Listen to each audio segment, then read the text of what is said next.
ಸ್ನೇಹಿತರೆ, ಹೇಗಿದ್ದೀರಾ? ಆರಾಮಾಗಿದ್ದೀರಾ ಅಂತ ಭಾವಿಸ್ತೀನಿ. ನೋಡಿ, ಎಲ್ಲಾ ಕಾಯಿಲೆಗಳಿಗೂ ಎಲ್ಲಾ ರೋಗಕ್ಕೆ ಏನಾದ್ರು ಒಂದು ಮದ್ದು ಇದ್ದೇ ಇರುತ್ತೆ. ಅದನ್ನ ಕಂಡು ಹಿಡಿದೇ ಹಿಡಿದಿರ್ತಾರೆ. ಆದ್ರೆ ಈ ಭಯ ಅನ್ನೋ ಒಂದು ರೋಗ ಇದೆಯಲ್ಲ, ಇದಕ್ಕೆ ಯಾರು ಮದ್ದು ಕೊಡೋಕ್ಕಾಗೋದಿಲ್ಲ. ಯಾವ ಡಾಕ್ಟ್ರು ಇದಕ್ಕೆ ಮದ್ದು ಕೊಡೋಕ್ಕಾಗೋದಿಲ್ಲ.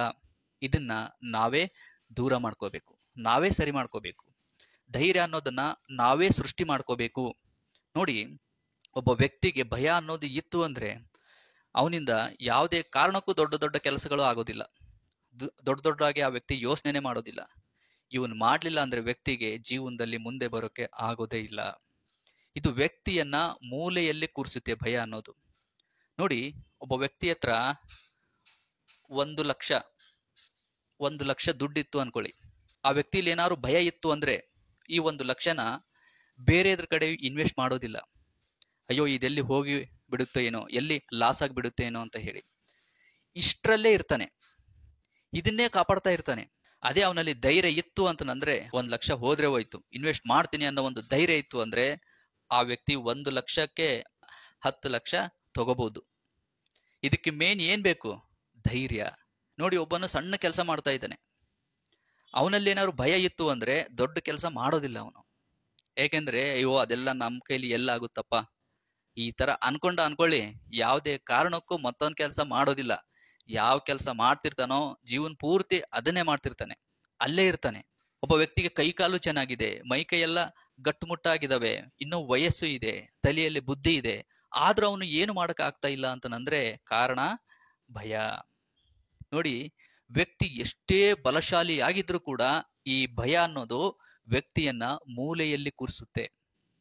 ನೋಡಿ, ನಿಮಗೊಂದು ಸಣ್ಣದೊಂದು ಕತೆ ಹೇಳ್ತೀನಿ. ಅದು ನಿಮಗೆ ಗೊತ್ತಿರೋದೆ, ಆದ್ರೂ ಈ ಭಯ ಎಷ್ಟು ಡೇಂಜರ್ ಅನ್ನೋದು ನಿಮಗೆ ಗೊತ್ತಾಗ್ಬೇಕು ಅಂದ್ರೆ ಈ ಒಂದು ಸಮಯದಲ್ಲಿ ನಾನು ಇದನ್ನ ಹೇಳಲೇಬೇಕು. ನೋಡಿ, ಒಂದು ಚಿಕ್ಕದೊಂದು ಆನೆನ ತರ್ತಾರೆ ಸಾಕಕ್ಕೆ.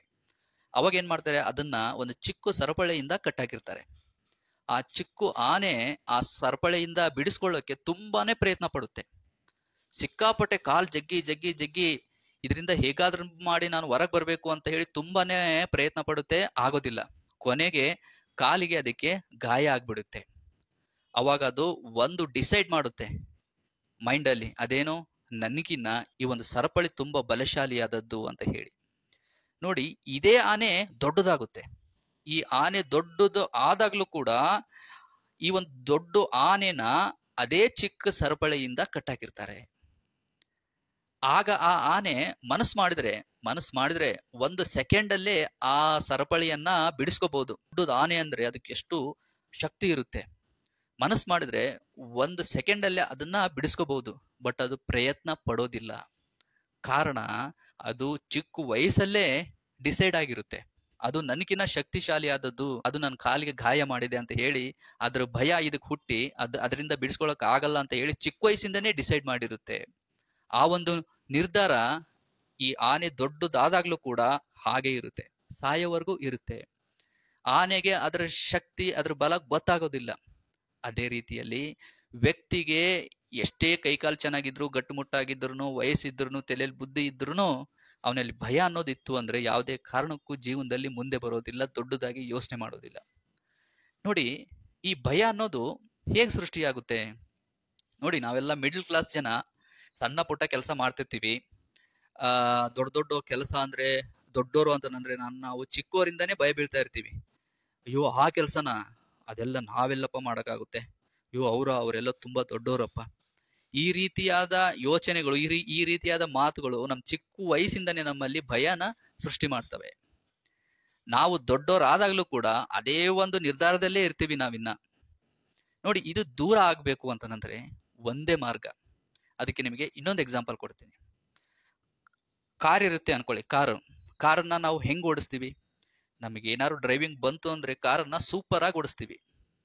ಡ್ರೈವಿಂಗ್ ಬರ್ಲಿಲ್ಲ ಅಂದ್ರೆ ಕೈ ಕಾಲೆಲ್ಲ ನಡ್ಗೋಕೆ ಶುರುವಾಗ್ಬಿಡುತ್ತೆ, ಸ್ಟೇರಿಂಗ್ ಅನ್ನ ಎತ್ತೆತ್ತಾಗೋ ತಿರುಗಿಸ್ತೀವಿ. ಕಾರಣ ಏನು? ನಮಗೆ ಡ್ರೈವಿಂಗ್ ಗೊತ್ತಿಲ್ಲ. ಡ್ರೈವಿಂಗ್ ಗೊತ್ತಿಲ್ಲದ ಕಾರಣ ನಮ್ಮಲ್ಲಿ ಭಯ ಸೃಷ್ಟಿಯಾಗುತ್ತೆ.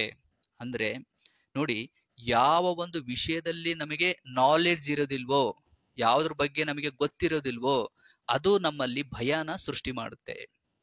ನೋಡಿ, ಇನ್ನೊಂದು ಸಣ್ಣ ಎಕ್ಸಾಂಪಲ್. ಇವಾಗ ನಮಗೆ ಯಾರಾದ್ರೂ ಗೊತ್ತಿರೋರು ನಮ್ ಜೊತೆಗೆ ಇದಾರೆ ಅಂದ್ರೆ ಅವರನ್ನ ಎಷ್ಟು ಚೆನ್ನಾಗಿ ಮಾತಾಡ್ಸ್ತೀವಿ. ಎಲ್ಲರೂ ಹೋಗ್ತಾ ಇದ್ರಪ್ಪ ಅಂದ್ರೂ ಕೂಗಿ ಅವರನ್ನ ಮಾತಾಡ್ಸ್ತೀವಿ, ಅವ್ರ ಜೊತೆಗೆ ಟೀ ಕುಡಿತೀವಿ. ಅದೇ 100 ಜನ ನಮ್ಮ ಪಕ್ಕದಲ್ಲೇ ಹೋಗ್ಲಿ, ಅವ್ರನ್ನ ನಾವು ಮಾತಾಡ್ಸಕ್ ಹೋಗೋದಿಲ್ಲ. ಯಾಕಂದ್ರೆ ಅವ್ರು ಯಾರು ಅಂತಂದು ಗೊತ್ತಿಲ್ಲ, ಅವ್ರ ಬಗ್ಗೆ ಏನು ಗೊತ್ತಿಲ್ಲ.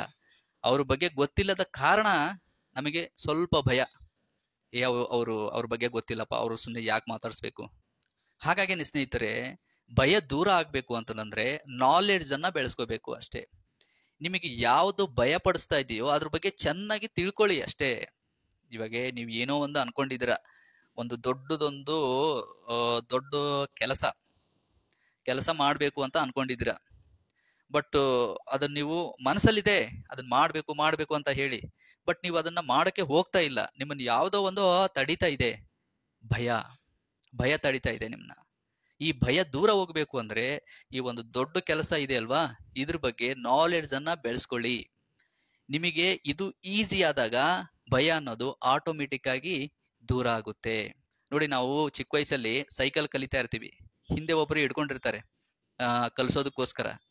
ಅವರು ಹಿಡ್ಕೊಂಡಿದ್ದಾರೆ ಅನ್ನೋ ಒಂದು ಧೈರ್ಯದಿಂದ ನಾವು ನಿಧಾನಕ್ಕೆ ಹೋಗ್ತಾ ಇರ್ತೀವಿ, ಹಿಂದೆನೂ ನೋಡ್ತಾ ಇರ್ತೀವಿ, ಮುಂದೆನೂ ಓಡಿಸ್ತಾ ಇರ್ತೀವಿ, ಅವ್ರು ಇದಾರೋ ಇಲ್ವೋ ಅಂತ ಹೇಳಿ. ಯಾಕಂದ್ರೆ ಎಲ್ಲಿ ಬಿದ್ದು ಬಿಡ್ತೀವಿ ಏನೋ ಅಂತ ಭಯ. ನೋಡಿ, ಆಯ್ತು ನನಗೆ ಬಿದ್ರೂ ಪರವಾಗಿಲ್ಲ, ನನಗೆ ಏನಾದ್ರೂ ಪರವಾಗಿಲ್ಲ, ಒಟ್ನಲ್ಲಿ ನಾನು ಸೈಕಲ್ ಕಲೀಲೇಬೇಕು ಅಂತಂದ್ರೆ ಆಟೋಮೆಟಿಕ್ ಆಗಿ ಯಾರು ಇಲ್ಲ ಅಂದ್ರೂ ಕೂಡ ಧೈರ್ಯವಾಗಿ ನಾವೇ ಸೈಕಲ್ ತಗೊಂಡೋಗಿ ಅದನ್ನ ಕಲಿತೀವಿ. ಇಲ್ಲ ಅಂದ್ರೆ ಕಲಿಯೋದೇ ಇಲ್ಲ, ಇನ್ನೊಬ್ರಿಗೋಸ್ಕರ ಕಾಯ್ತಾ ಇರ್ತೀವಿ. ಹಾಗೆ ಮಾಡ್ತಿರ್ತೀವಿ ನೋಡಿ. ಯಾವ್ದಾದ್ರು ಒಂದು ಕೆಲಸ ಆಗ್ಬೇಕು ಅಂತಂದ್ರೆ ಧೈರ್ಯವಾಗಿ ನಾವೇ ಮುಂದೆ ನುಗ್ಗೋದಿಲ್ಲ. ಅದು ಅವ್ರು ಬರ್ಬೇಕು, ಅವ್ರಿದ್ರೆ ಚೆನ್ನಾಗೆ, ಇವ್ರಿದ್ರೆ ಚೆನ್ನಾಗೆ, ಅವ್ರಿದ್ರೆ ಅಷ್ಟೇ ಅದಾಗುತ್ತೆ. ಈ ತರ ಯಾಕೆ ನಮ್ದು ಮೈಂಡ್ ಸೆಟ್ ಇದೆ ಅಂತಂದ್ರೆ ಕಾರಣ ಭಯ ಅಷ್ಟೇ. ನಮ್ಮೇಲೆ ನಮಗೆ ನಂಬಿಕೆ ಇಲ್ಲ.